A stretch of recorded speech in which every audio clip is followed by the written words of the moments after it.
একদিকে বাঁধ ভাঙা জনপ্রিয়তা, অন্যদিকে তুমুল সমালোচনা। সুরের মতোই উত্থান পতনময় তার জীবন।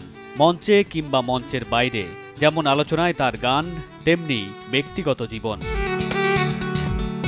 সঙ্গীতশিল্পী সেলেনা গোমেজের সঙ্গে ৮ বছরের সম্পর্কের বিচ্ছেদের পর ২০১৮ সালে অনেকটা আড়ালেই বিয়ে করেন মডেল হেইলিকে।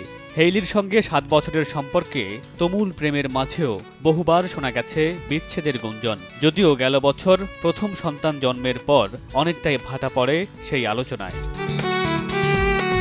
এসবের মাঝেই গেল জানুয়ারিতে জাস্টিন বিবারের ইনস্টাগ্রাম অ্যাকাউন্ট থেকে হেইলিকে আনফলো আর জাস্টিনের মানসিক স্বাস্থ্যের অবনতি সব মিলিয়ে যেন থামছেই না সম্পর্ক ভাঙনের গুঞ্জন। জাস্টিন এবং হেইলি বিবার তাদের সম্পর্কের বিষয়ে আনুষ্ঠানিক কোনো মন্তব্য না করলেও সম্পর্ক ভাঙনের গুঞ্জনে বিরক্ত প্রকাশ করেছেন এই দম্পতি। তাদের একটি ঘনিষ্ঠ সূত্রে জানা গেছে, এই গুজবের কারণে খুবই অস্বস্তিতে আছেন তারা।